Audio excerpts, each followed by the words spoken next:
Bienvenue, chères téléspectatrices et chers téléspectateurs. L'émission de Rendez-vous de la lecture vous revient.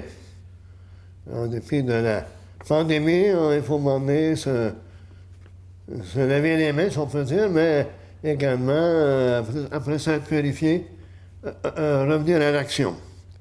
Fait que nous vous souhaitons donc la bienvenue et l'émission va se dérouler. La bienvenue que je fais, l'information. Et j'ai comme invité aujourd'hui Jean-Pierre Veillet, qui il y a beaucoup de nouveautés à nous présenter. Ça va nous faire un immense plaisir. Vous allez voir ça, cette émission-là va sûrement vous plaire. Commençons par les nouveautés dans certaines maisons d'édition. On va commencer par les éditions du Blé. C'est une maison d'édition a publié Inédit. L'auteur, c'est Éric Plamondon. On va un peu résumer le livre en question. 5 jeunes Winnipégois se rencontrent à un vernissage. Une amitié particulière se développe entre Lucas et Théo, qui, sous le regard des autres et face au désordre de leurs émotions, ne semblent pas capables de donner voix à ce qu'ils ressentent. Cette incapacité de dire permet à d'autres liens de se nouer et conditionne le dénouement de la pièce. Donc ça résume le livre. Et qui est M. Éric Plamondon? C'est un artiste métis. On sait communément il y a beaucoup de métis, pluridisciplinaires, qui explorent l'art queer à travers le médium de l'écriture. La pièce s'inscrit dans l'oralité, l'oral, la parole bilingue, où le français et l'anglais s'épousent et se répondent et donnent voix à ces personnages. À force de regarder un peu et de s'informer, j'ai découvert une maison d'édition. Les éditions Dreglahan, c'est comme ça que je mentionne. Il s'agit d'une nouvelle maison d'édition située à Saint-Ferdinand, au Québec. L'autrice, parce qu'il s'agit d'une femme, Delphiane. Le titre, Colas de Colas. Ça, c'est le titre du livre. Description du livre. Apparemment, que c'est un petit livre de poche qui parle des travaux publics. Je présume qu'on parle de poche de veste, de chemise ou bien de pantalon, pas de poche de patate, des poches pour transporter la moulée. Donc, ça me semble être un livre à découvrir. Ça a l'air d'avoir un vocabulaire un peu particulier, mais ceux qui veulent s'aventurer, les éditions Dreglahan, avec comme autrice Delphiane, Colas de Colas. Bon. Ensuite, il y a les éditions du Tulinois. L'édition du Tulinois est une maison d'édition canadienne, basée à Rimouski, qui publie en langue française des romans historiques et fantastiques. L'autrice, c'est Alexandra Vigneault. Titre, c'est Fixstone, Le Réveil, tome 2. Donc, on peut supposer que c'est une saga. Là, on résume un peu la pièce en disant Jack arrivera-t-il, malgré les dangers qui le guettent, à secourir Charlie? Jamais Victor, si l'homme rien, n'acceptera que son héritier se dérobe au dessein qu'il a échafaudé pour lui. Tandis qu'il fouille chaque recoin de Fixstone pour débusquer son fils, Jack va lutter contre l'emprise de Sisy, devenu dangereusement machiavélique. Donc, il y a du suspense en vue. Ensuite, aux éditions à lire. L'autrice, c'est Ariane Gélina. Le titre du livre, Les cendres de Setna. Après la mort tragique de sa mère et de sa tante, le jeune Wilmar Boudreau, qui a grandi, regardez bien, là, qu'est-ce qui est assez intéressant. Après la mort tragique de sa mère et de sa tante, le jeune Wilmar Boudreau, qui a grandi à Berthierville, est venu habiter l'île Cantier, au cœur de l'archipel de Tête à la Baleine, en Basse-Côte-Nord, en compagnie de son frère Anselme et de sa cousine Hippolyne. De tempérament rêveur, Wilmar est aussitôt attiré par les rumeurs qui courent dans la région concernant un de leurs voisins, le vieux Nayati, que l'on dit mortel, mais aussi la proie d'une malédiction ancienne. Et puis il y a Taliana, l'une des domestiques de Nayati, qui attire son désir. Maintenant, quand Hippolyte découvre, en travaillant au jardin familial, le squelette d'un homme oiseau, au milieu duquel brille un pendentif, c'est Taliana qui, malgré les protestations de Wilmar, l'oblige à porter le bijou à son cou. Une Taliana qui, aux yeux du jeune homme, s'intéresse beaucoup trop à sa cousine. Donc, ça donne déjà... Puis on parle de colère de celle-là dans la suite. Donc, une colère de celle-là. Bon, maintenant, ceux qui aiment la poésie. Il y a les éditions Gémeaux. C'est vraiment G, un grand G, tiret, M-O-T-S. Autrice Julie Lessard. Le titre, L'éclaireur. Ça, il faut dire que les éditions Gémeaux, c'est un industrie. J'ai déjà parlé à cette émission de la revue Carquois. Cette maison d'édition-là publie la revue Carquois, qui est une revue de poésie. Donc là, elle publie un titre, un autre ouvrage, L'éclaireur. Montérégienne, Julie Lessard a depuis toujours une passion particulière pour les beaux livres, l'écriture de poèmes, de théâtre et récemment de romans. Elle a œuvré au sein de divers domaines et fait ses études en communication, profil, théâtre, en psychologie sociale et en psychologie à l'enfance. L'éclaireur est son premier roman à être publié. Donc, là, on a parlé de Julie Lessard, l'autrice. Maintenant, on va regarder en quoi consiste l'éclaireur. Madeleine Généon est une jeune femme de 21 ans qui cherche à donner un sens à sa vie. Elle quittera son existence douillette de banlieusarde, accompagnée de son meilleur ami d'enfance, pour partir à l'aventure dans l'Ouest canadien. Cette expérience fera ressurgir involontairement des événements mystiques enfouis depuis longtemps à l'intérieur de son inconscient. Madeleine entrera en relation intime avec elle-même, mais également avec un nouvel univers tout entier. Cette œuvre remplie de rebondissements côtoie des thèmes tels que la quête personnelle, le secret de famille, l'intrigue, la passion, l'amour, la spiritualité, le voyage et bien d'autres. Ce livre s'adresse à un public de jeunes adultes, puisqu'il contient plusieurs scènes érotiques. Donc, c'est une mise en garde. Encore aux éditions Gémeaux.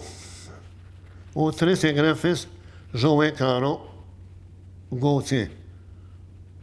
Une invitation.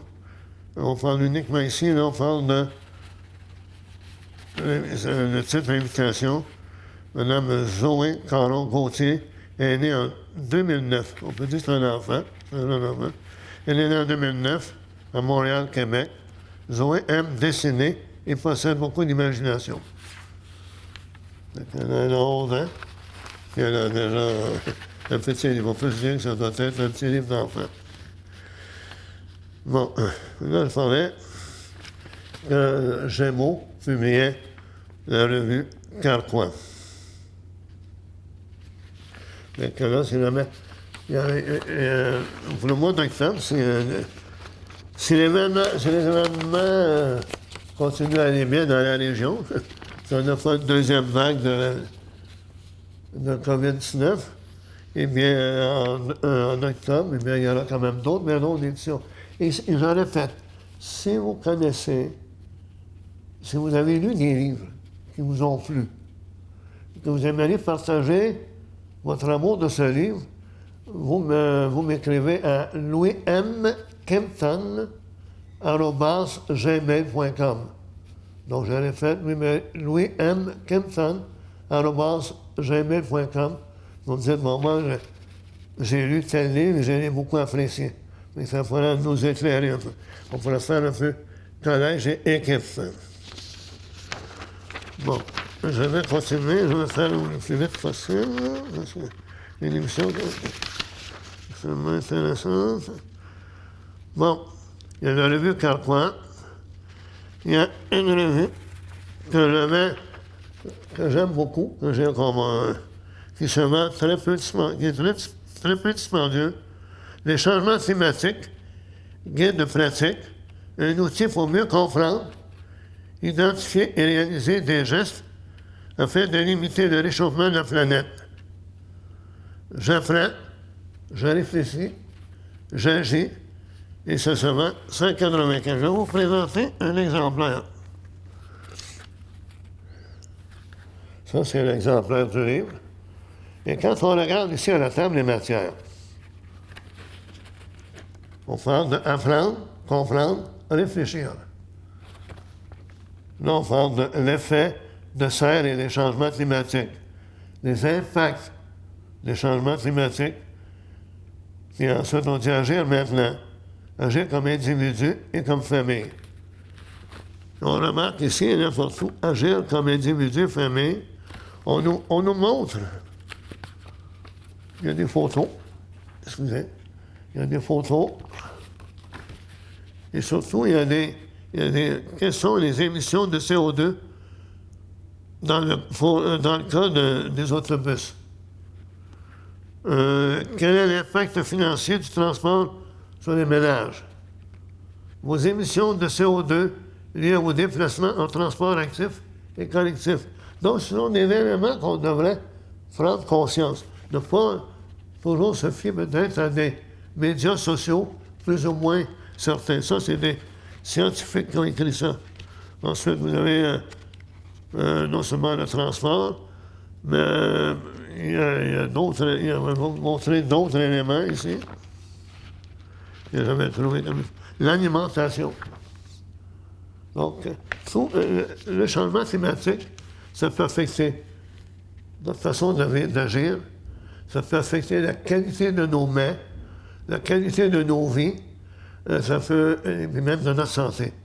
Fait que c'est vraiment ceux qui aiment la nature, ceux qui veulent en apprendre davantage, parce qu'on a toujours à apprendre, eh bien, il y a ce guide de pratique qui vient de sortir. Ensuite, je vais continuer. Il y a M. l'abbé Claude Sauvageau qui vient de publier un livre. L'histoire du diocèse de Joliette de 1904 à 1970. M. Claude Sauvageau a arrêté l'histoire en 1970 parce qu'en 1972, il devenait prêtre. Il a été consacré prêtre à Berthierville en 1972. Il a publié beaucoup de livres, notamment sur l'église de Berthierville, sur les paroisses ayant comme nom de saint dans la Nodière. Il a fait un livre sur les prêtres, différents prêtres de la région. Il a même écrit un livre de recettes. Puis là, il va sortir, semble-t-il, bientôt, un livre justement relié à ce qu'il a fait de l'autre, sa noce d'or. Il va faire 50 ans de prêtrise dans quelques années. Fait qu'il va il va souligner ça par un autre livre. Et finalement, j'ai su, pas plus tard que ce matin, que Mme Lina Savignac, qui a déjà publié dans les éditions, aux éditions La Caboche, elle avait publié Eva, Eugénie et Marguerite, Lily, Charles, et ceux qui vont s'en souvenir sûrement, la trilogie des Irlandais. L'Irlandais Elwyn, l'Irlandais Martin, l'Irlandais Les Descendants. Il y a les Lancines et le Chardon, l'étranger de l'île du Fort, Bertrand, l'étranger de l'île du Fort, Thomas. Or, semble-t-il que Mme Lina Savignac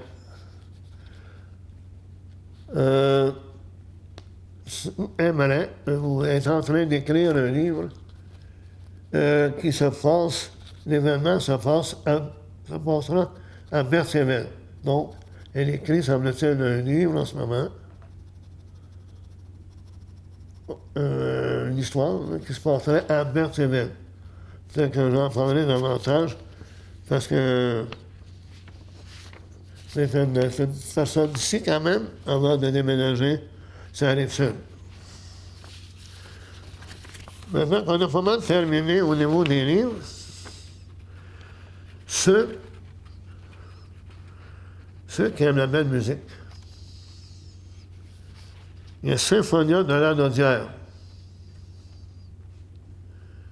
qui annonce des concerts pour les 4 et 18 octobre 2020.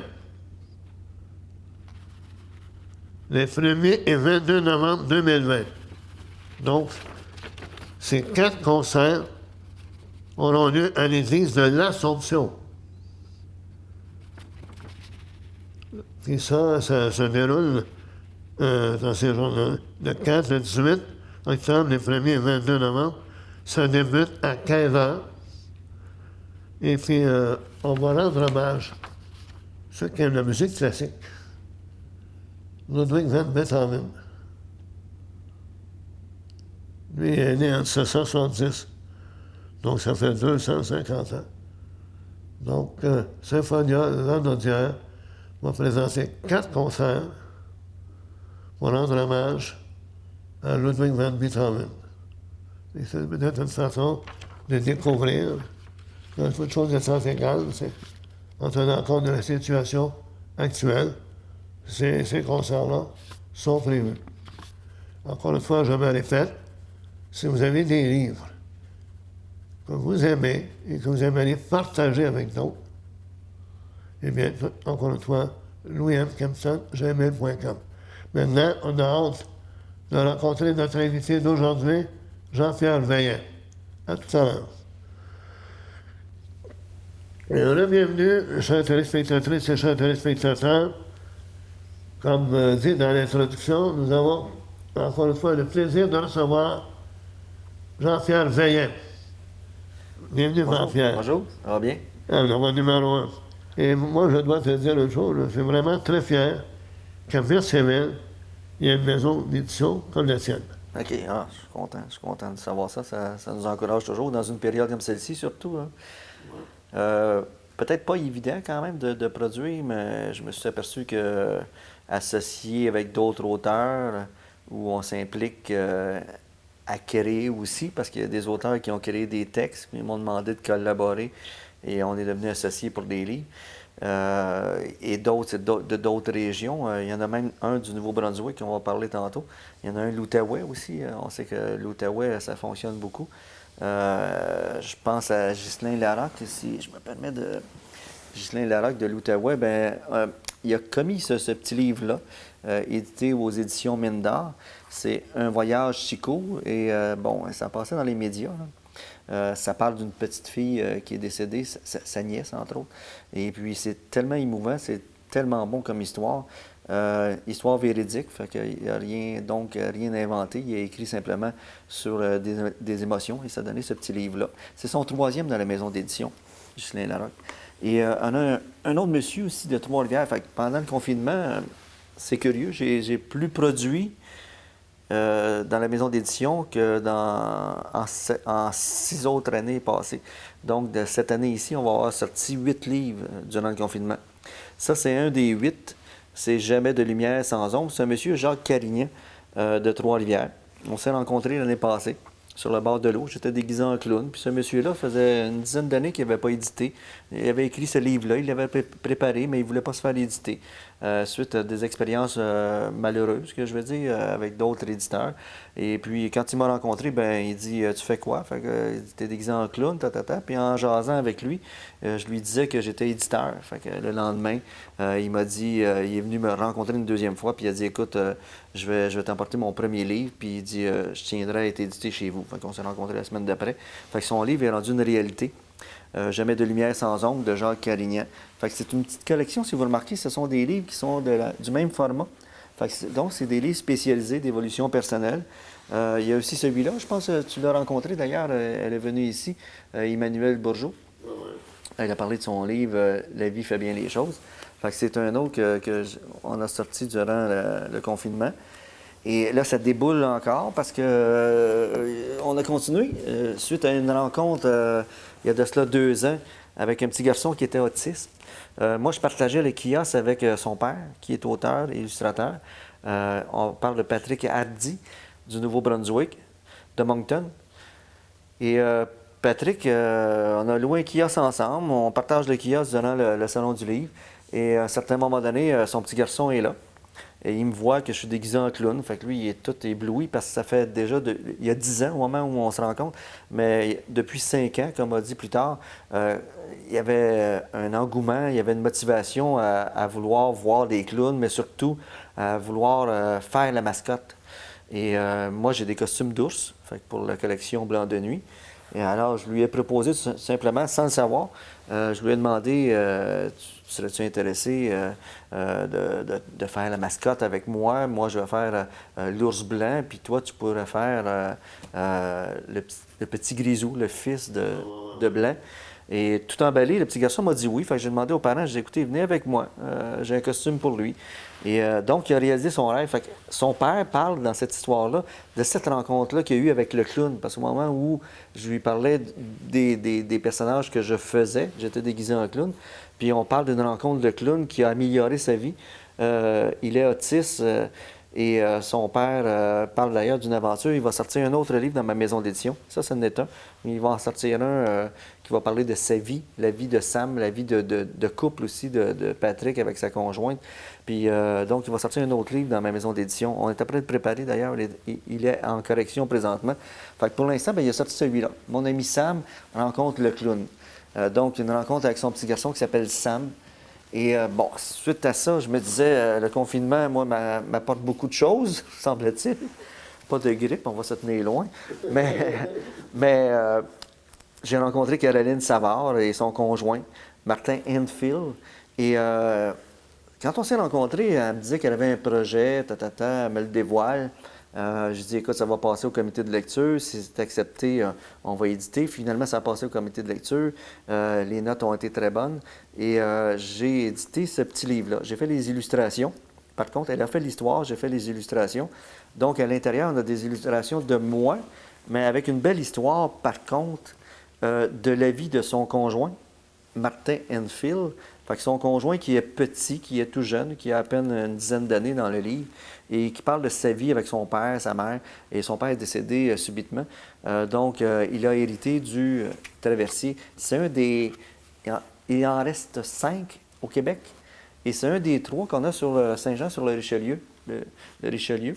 Et c'est un des 5 qu'on parle ici, et c'est celui de son père qui contrôle. Martin a maintenant le plein contrôle de cette compagnie-là, le traversier Enfield. Et c'est une belle histoire. Moi, je suis surpris des choses, des contrats que j'ai, que je contracte, parce que parfois, c'est super le fun de découvrir une partie de l'histoire de Saint-Denis sur le Richelieu. Fait que ça parle de ça. Ça, c'est une autre histoire. Suite à tout ça, je rencontre des gens, toujours. Semble-t-il que j'ai fait beaucoup de salons du livre. C'est sûr que j'ai fait 140 000 km en l'espace de 3 ans avec mon auto. Fait en allant un petit peu partout, j'ai rencontré un autre ami, parce avant tout, ce sont des amis et par la suite, ça devient des collègues de travail. Patrick Deschaines. Patrick Deschaines, lui, a produit 3 livres durant le confinement. Et ça, c'est un des 3. Je parle du dernier que j'ai parce que c'est le dernier que j'ai eu dans mes mains dernièrement. C'est la semaine passée qu'il est rentré. C'est un Père Noël troublé. Patrick était déjà un Père Noël dans le passé. Et il y a eu des belles expériences en rencontrant des parents et des enfants. Et on parle d'une expérience qu'il a vécue en tant que Père Noël. Alors, il m'a soumis ce projet-là. J'ai accepté, maison d'édition, le comité de lecture était ébloui de tout ça. Et j'ai fait les images pour Patrick. Et ça allait super bien. C'est le fun de travailler pour quelqu'un d'autre que moi, de faire les images. Et il m'a dit, écoute, j'ai un 3e projet. J'ai fait, OK, c'est quoi ton 2e projet? Fait que son 2e projet, lui, c'était le sort de Danny. Danny qui est un petit garçon. Danny qui est un jeune joueur de hockey, qui a la santé, tout est éclatant, tout va bien dans sa vie, jusqu'au temps où, whoop, on plonge dans le désarroi puis dans le désarmement. Il y a quelque chose qui va lui causer la perte d'un bras, une maladie. J'en dis pas tellement plus long, là, mais c'est vraiment une belle histoire parce que ce jeune homme-là a beaucoup de courage. L'histoire est fantastique, dans un sens fantastique pour être éblouissante. Et je pense que c'est une histoire qui est aussi, on peut dire, un mode à suivre, un exemple de vie, parce que Danny est un joueur de hockey qui performe beaucoup. Et sans un bras, on peut dire que le 3/4 des gens, peut-être, iraient vers un découragement, pas dans son cas. Il va avoir donc une adaptation qu'il va devoir faire et il va rejouer au hockey avec un bras en moins. J'en dis pas plus long là-dessus, mais c'est vraiment bon comme histoire. C'est très encourageant de voir le courage de ce petit jeune homme-là. Et c'est tout ça, toujours écrit par Patrick Deschaines. Patrick Deschaines, qui a fait une autre œuvre, et c'est Halloween. On parle de Halloween là, bientôt. J'espère qu'on va la connaître, cette Halloween-là. On va supplier les dieux d'éviter la COVID pour cet événement-là. Un événement qui est très important pour les jeunes. Alors, Halloween. Il m'a dit, écoute, dans ce projet-là, je fais l'histoire encore. Si tu es capable de créer les images, j'accepte tes images et on part. Alors, j'ai fait les images. Fait qu'il y a une façon de s'associer aux auteurs dans mon cas, qui est celle-ci, c'est que je dessine et je suis tellement inspiré par les histoires que c'est tellement facile de dessiner puis de créer pour ces histoires-là. Fait qu'Halloween. En passant à la fin du livre, il y a un petit jeu où on devient les héros. Et tout ça, ça a été produit texte par Patrick Deschaines. Fait que tu vois, dans le confinement, puis j'en ai un, moi, qui est Une richesse pour la vie, un livre que j'ai écrit pour ma petite fille, OK, et mon petit garçon. Fait que c'est toujours une inspiration, mes petits-enfants. J'ai écrit ça pour eux. Là, c'est préparé, c'est tout prêt, c'est-à-dire, j'ai juste à donner le OK pour aller sous les presses. Le livre est prêt, c'est Une richesse pour la vie, un livre pour les 6 ans à 12 ans. Une richesse pour la vie, ça parle du deuil, mais du deuil qui va être vécu dans le livre. Parce que dans le livre, c'est vécu par une abeille qui est d'ailleurs l'abeille Bougie Anne, que pour la circonstance, je fais malheureusement mourir dans cette histoire-là. OK? Ça devient convaincant d'avoir un personnage qui va laisser qui va faire un deuil à son entourage, peut-être, mais est entouré d'une petite pouliche qui s'appelle Mimi. Et j'ai été guidé par ma petite fille Mégane pour faire cette histoire-là, parce qu'elle me disait, si tu fais une histoire sur ça, il faut que ça nous dise comment on fait les enfants, nous, pour accepter le deuil. Et ma bru m'a dit, il faut que tu fasses un livre là-dessus pour faire comprendre à Mégane et à Noah, son petit frère, qu'un deuil, c'est possible, puis c'est pas toujours négatif, ça doit nous structurer dans la vie. Donc, Bougie Anne va perdre la vie dans ce livre-là pour donner exemple, finalement, parce qu'elle va être accompagnée d'une petite pouliche qui s'appelle Mimi. Et Une richesse pour la vie, on parle d'amitié là-dedans. Donc, c'est le dernier livre que je veux. Si on calcule, là, ça fait 9 livres qu'on va sortir durant le confinement. J'ai jamais fait ça en 7 ans, c'est la première fois. Est-ce que le confinement nous motive? Peut-être parce qu'on n'a plus de plateau de visibilité. Les plateaux de visibilité, le 3/4 du temps, c'est les salons du livre. Et à cause du confinement, bien, ils ont tous été coupés.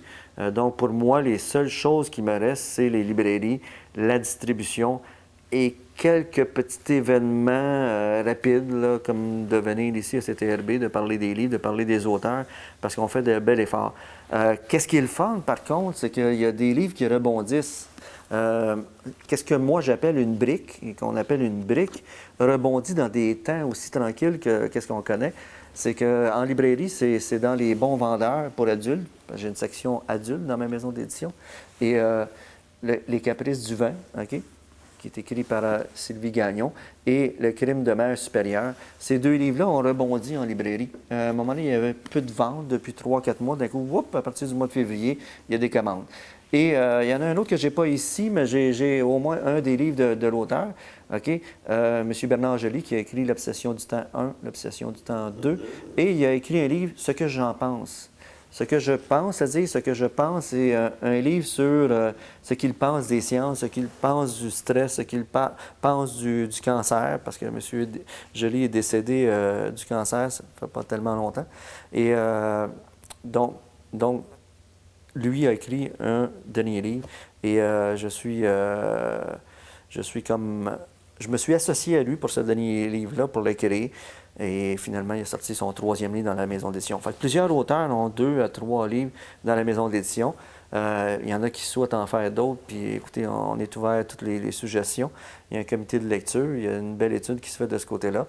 Puis on produit beaucoup. Moi, ça me surprend d'avoir produit autant de livres dans le confinement, mais je suis agréablement surpris parce que c'est vraiment bon de voir qu'il y a toujours de l'espoir quelque part, puis il faut peut-être le garder. Puis c'est peut-être une façon, nous, les auteurs, de dire, bien écoutez, il y a une suite à ça, il va y avoir une suite à ça. Derrière un nuage, il y a toujours un soleil. Derrière un soleil. Fait qu'il faut le voir, il faut y croire, il faut y penser. Puis c'est ça qui fait avancer une maison d'édition, je pense, puis qui fait avancer des auteurs. Mais on se promet d'être le double en visibilité dans les salons du livre, parce que là, si on calcule bien 7 nouveaux auteurs, ça fait quand même 7 nouvelles personnes dans la maison d'édition qui se joint déjà à une équipe qui était déjà bien rodée. Là. Je suis vraiment content de produire autant. Et puis toi, là, tu dis, là, ton livre, on parlait de quand, là? Tu parlais d'un livre? C'est une question de moi. C'est une question de moi, parce que moi, j'attends juste, c'est sûr que de faire 300 ou 500 livres, j'attends juste d'avoir la possibilité d'avoir une visibilité. La visibilité, c'est les prochains salons du livre. Fait que là, on me dit en 2021, on ne sait plus les dates. Hein. On écoute les conférences des politiciens, on ne sait plus les dates, puis on ne sait plus non plus, mais on s'imagine qu'en 2021, ça devrait être rétabli, et on l'espère fortement.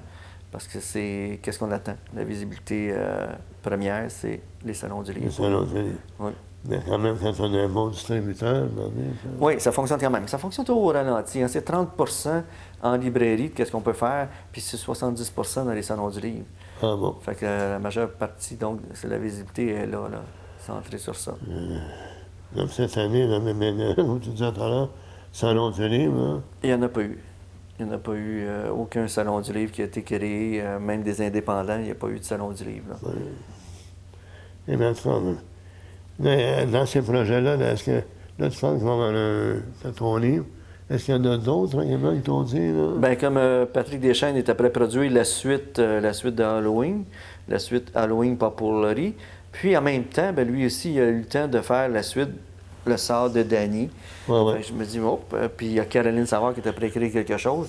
Ghislain est toujours sur des projets, lui aussi, fait qu'il est après écrire un autre livre. D'ailleurs, c'est un livre qui va, une fois de plus, parler du clown, mais le clown avec un singe. Fait que c'est en pensant à faire des spectacles avec ça. Il a déjà son costume, son personnage est déjà créé. Fait que le clown est déjà créé, lui aussi. Là. Le clown, c'est assez facile de sortir des mallettes. Fait que donc, pour ça, il n'y a pas un problème. Mais il m'a dit tantôt au téléphone qu'il était prêt à créer vraiment une histoire, un singe et le clown, qu'on avait déjà parlé, parce que dans les salons du livre, on rencontre beaucoup de gens, mais on se parle beaucoup entre auteurs. Puis on dirait qu'il y a beaucoup de projets qui prennent naissance dans les discussions qu'on a dans les salons. Là. Ça génère beaucoup de choses. Hein? On rencontre beaucoup de monde, puis on rencontre beaucoup de monde qui a de l'imagination, puis en même temps, ça nous motive, puis ça génère toujours une autre idée. C'est assez plaisant. Il y a une chose, mais justement, avec le clown, puis les autres éléments, peut-être d'avoir un spectacle. Éventuellement, penser faire un. Bon, voici, on va présenter un mini-spectacle tiré des 2 premiers livres là, du clown. Oui, bien, chaque livre que je fais, moi, il y a des spectacles. Hein. Si je parle de Dinosaurus, il y a un spectacle, il y a des présentations scolaires qui sont encore sur la glace là, pour l'instant. Bougiane, bien, c'est une abeille, mais c'est aussi une marionnette. Dans la réalité, c'est une marionnette, Bougiane. Mégane et sa licorne magique, bien, la licorne, elle existe. Fait qu'il y a toujours des spectacles qui sont faits à partir de chaque livre. Si je parle de Lielos, mais Lielos a plus de, je sais pas, 30 ou 40 personnages que j'ai inventés. Sur ceux-là, il y a Focus, il existe pour le vrai. Fait que Focus est un vrai personnage. Belzy, il y a Martin Gouin. Fait qu'il y a plusieurs personnages de tous mes livres.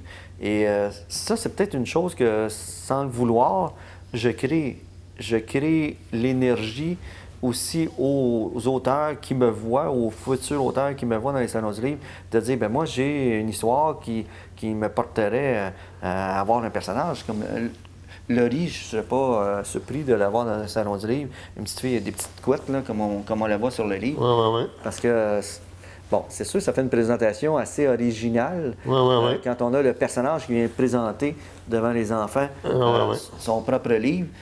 Parce que moi, c'est ça qui m'a plongé dans toutes mes histoires, puis qui a fait que mes histoires se sont développées. C'est juste une présentation différente que de donner un signet. J'ai rien contre ceux qui donnent des signets, mais pour moi, je me sentais plus à l'aise d'être derrière un clown, d'avoir un personnage blanc qui présente ses livres, puis qui grogne parfois, puis qui boude de sa façon comme un ours peut le faire. Mais ça donne un peu d'énergie, ça donne même beaucoup d'énergie dans les salons. En tout cas, en espérant que déjà il y a du matériel. 8 livres, sinon 9 là, avec le tien. Oui. Fait que dans une année où, normalement, tout le monde est un peu désorienté, mais toi, c'est-à-dire, j'ai une mission, c'est de publier des livres, et puis celui-là, écoute, 9 livres, là, c'est... Oui, puis il y en a qui font du trajet quand même. Je me souviens, Ghislain Larocque a fait quand même son lancement dans l'Outaouais avant que ça revienne à ce qu'on est. Puis on a fait un lancement quand même. Ça s'est fait d'une très belle façon, avec les masques et le Purel à pleine quantité. Je pense que ça sentait plus le Purel que ça sentait le parfum dans la salle. Là. Mais on a fait le lancement, puis ça a super bien été. Les gens étaient très contents. Puis, tu vois, ça, c'est des choses qui ont été possibles. Là, c'est moins possible dans l'Outaouais. Mais c'est des choses qui sont possibles encore. Ça fait un roulement qui est lent, peut-être. Mais il y a quand même toujours, comme je dis, il y a quand même une petite source de lumière. On se dit tout le temps, écoutez, on ne peut pas être en confinement éternellement. Non, on ne peut pas. Alors, les livres sont là. Nous, on va avoir beaucoup d'auteurs, beaucoup de présentations, de nouveautés. Au moment où on va les présenter, ils vont peut-être avoir 6 mois, 3 mois, 4 mois d'âge comme livre, mais ça va être des nouveautés. Puis on va les présenter aussitôt qu'on va être possible, aussitôt que ceci va être possible pour nous. Hein. Non, mais dans ces auteurs, comme là, celui qui écrit un voyage si court, là. Oui. Ghislain, oui. Ghislain. Est-ce qu'il serait disponible? Oui, je peux lui demander, ça va lui faire plaisir d'être là. Ça, j'aimerais voir, parce qu'il y a quand même chose de... Oui, Patrick aussi. On pourrait les réunir. Les réunir, puis ils parleraient de chacun de leur vie. Oui, prochaine rencontre. Ça, si jamais tu peux leur parler, puis là, tu m'en fais part, puis ça me ferait plaisir de les accueillir. Oui, puis je pourrais venir avec eux aussi parler de leur projet à venir, parce qu'il y a des projets à venir dans ces cas-là. Comme Caroline aussi, Saint-Jean-sur-le-Richelieu, c'est quand même pas très loin. Là. Exact. En tout cas, c'est pas une obligation, mais j'aimerais. Ça aiderait, puis même, ça le ferait connaître, ça ferait un maison d'édition, mais. Oui. Moi, ça me comme vous disiez tout à l'heure, c'est pas pour rien, là. Parce que moi, je trouve absolument fantastique. Qu'il y a une tempête civile, il y a une maison d'édition qui est dynamique. Oui, bien, des fois, ça tient par un cheveu, parce que avant que je commence à produire beaucoup de livres, là, j'étais comme dans je stagnais, parce que l'ILA 6, je l'ai débuté en début d'année. Puis j'avoue que ça prend toujours des gens autour de nous autres. On doit vraiment pas toujours rester seul, parce que ça prend des idées. Puis à un moment donné, les idées ont fait qu'à un moment donné, là, j'ai réussi à le construire un peu. J'ai fait le début, j'ai fait la conclusion. Il reste le centre à faire, c'est assez curieux, là. Mais dans un temps comme celui-là, j'avais la motivation de faire la conclusion.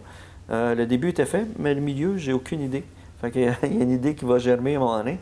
Mais c'est grâce à mes auteurs, c'est à un moment donné, je crée moi, puis c'est peut-être grâce à moi, puis là, c'est à eux à dire, puis j'ai hâte de voir comment eux vont réagir quand ils vont écouter sans doute cette entrevue-là, puis comment ils réagissent quand ils me voient, parce que peut-être qu'on se génère de l'énergie en se côtoyant, tout simplement.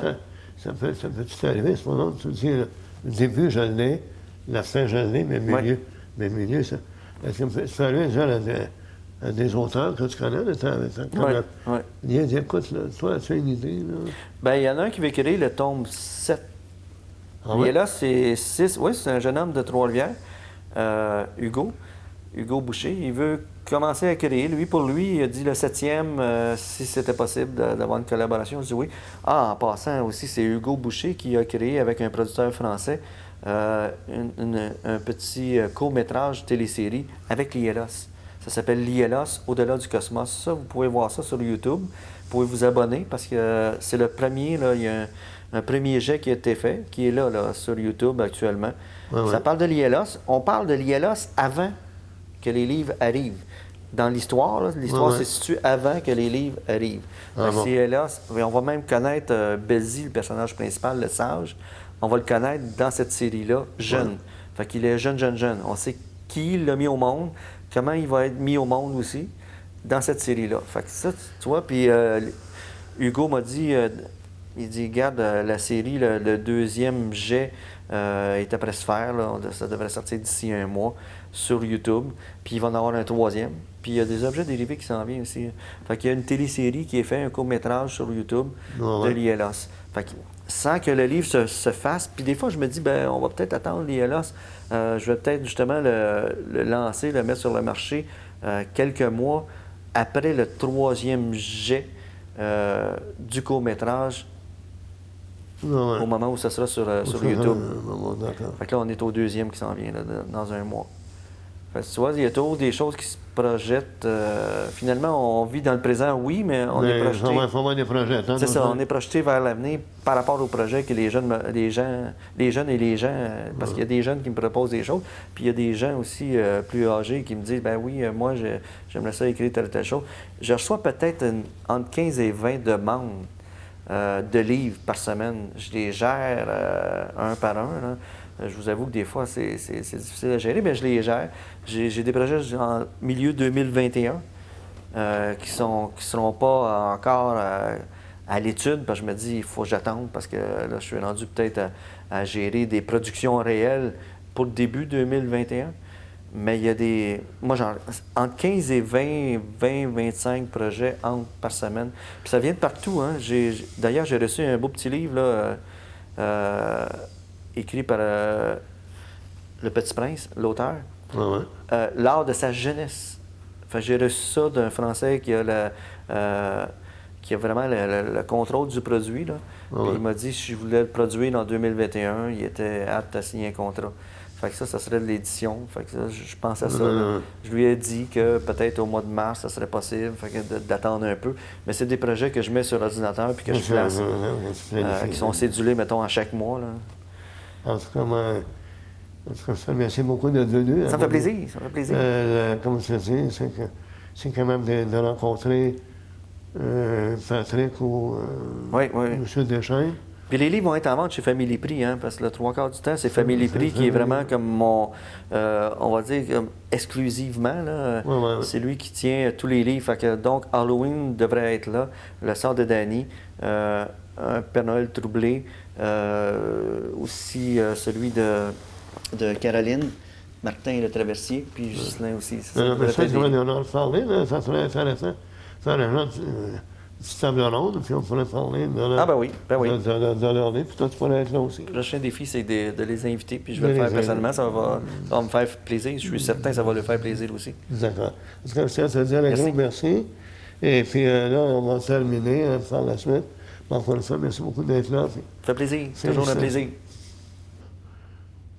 Chers téléspectatrices et chers téléspectateurs, l'émission tire à sa fin. Je tiens à remercier Jean-Pierre Veillet d'avoir accepté notre invitation pour venir parler de ces...